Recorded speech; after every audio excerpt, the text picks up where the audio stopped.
हाँ जी, तो बाजी कलाकार ऑफ कैमरा के सेगमेंट में आप सबका स्वागत है। अभी अभी लॉरेंस बिश्नोई के कजन ब्रदर उनके भाई की एक बड़ी स्टेटमेंट एनडीटीवी को दी हुई बाहर आ रही है, जिसमें वो बताते हैं कि उन्होंने सलमान खान से बिश्नोई समाज से माफी की अपील की थी कि उन्होंने हमारी धार्मिक आस्थाओं को ठेस पहुंचाई है, क्योंकि काला हिरण उनके समाज में बहुत ही पूजनीय स्थान पर आती है। पर सलमान खान ने इस चीज पर अपोलोजाइज नहीं किया और इस चीज का फैसला बिश्नोई समाज ने कोर्ट पर छोड़ दिया कि वही इंसाफ करेंगे। बट जब उन्हें सजा होकर भी नहीं होती है, इस चीज पर मैं आता हूं, तो ये पूरे बिश्नोई समाज पर एक तरह का मजाक था और इससे पूरा बिश्नोई समाज बहुत ज्यादा गुस्से में था। और लॉरेंस बिश्नोई के भाई रमेश बिश्नोई ने यह भी बताया कि जब सलीम खान को इस बारे में पूछा गया तो उन्होंने कहा कि लॉरेंस गैंग ये सब पैसों के लिए कर रही है। तो इस चीज का रिप्लाई देते हुए उनके भाई ने जवाब दिया कि मैं आपको याद दिलाना चाहता हूं कि आपके बेटे ने हमारे बिश्नोई समाज के सामने चेकबुक रख दी थी कि जाओ इसमें रकम भरो और ले जाओ। तो अब जब आज की तारीख में पैसों को मांगने की, एक्सटॉर्शन की बात सामने आ रही है, अगर उन्हें सचमुच पैसों की ही भूख होती तो जिस दिन चेकबुक सामने रखी थी उसी दिन ना ले ली होते। और लॉरेंस बिश्नोई के भाई रमेश बिश्नोई ने एक और बड़ा दावा किया है कि ये जो बाबा सिद्दीकी का मर्डर केस है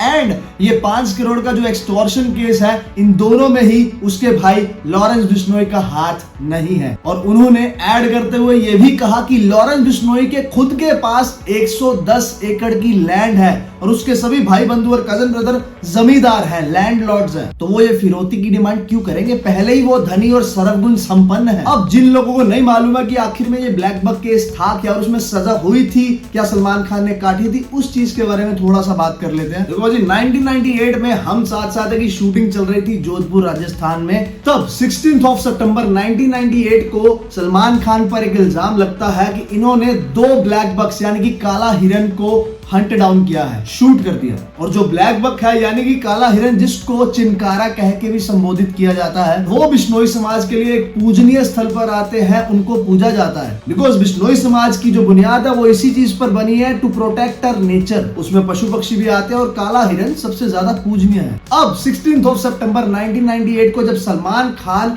शिकार कर रहे थे तो वो अकेले नहीं थे, उनके साथ उनके को एक्टर्स सैफ अली खान, सोनाली बेंद्रे, तब्बू एंड नीलम भी वहां पर मौजूद थे। तो अब मैं आपका ध्यान थोड़ी देर के लिए सलमान खान के इस इंटरव्यू में डालना चाहूंगा, जिसमें इंटरव्यूअर सलमान खान से पूछ रही हैं कि मुझे नहीं लगता है कि आपने इस ब्लैक बक का शिकार किया है, तो इसके पीछे की सच्चाई क्या है। तो उस पर सलमान खान क्या बोलते हैं आप खुद ही सुन लीजिए। I wasn't the one who shot the black buck, but if it involves somebody else, then I have no right to talk with that person.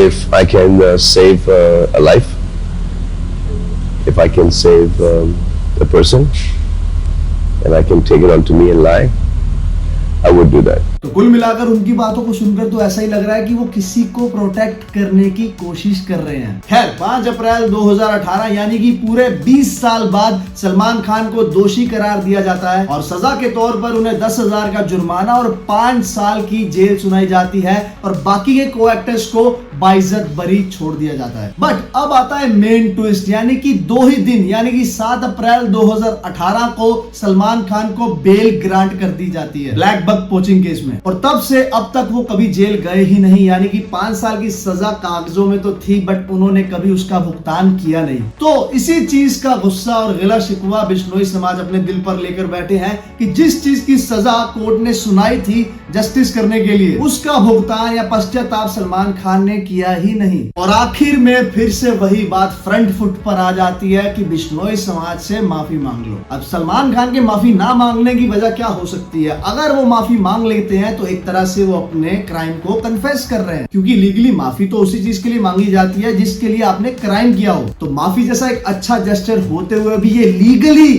उनके अगेंस्ट जा सकता है। और अगर नहीं मांगते हैं तो लॉरेंस बिश्नोई उनकी जान के पीछे पड़ा हुआ है, आगे कुआं पीछे खाई। तो ये तो भाई साहब काम गोलम गोल डामाडोल हो गया। बाकी कलाकारों की कुछ भी ऑफ द कैमरा खबरें आती है तो हम कलाकार ऑफ कैमरा के माध्यम से आपको बताते रहेंगे। इसके अलावा हम movie reviews and movie updates भी इसी चैनल पर देते रहते हैं, इसलिए लाइक शेयर सब्सक्राइब कीजिएगा। हम मिलेंगे आपको अगली वीडियो में। धन्यवाद।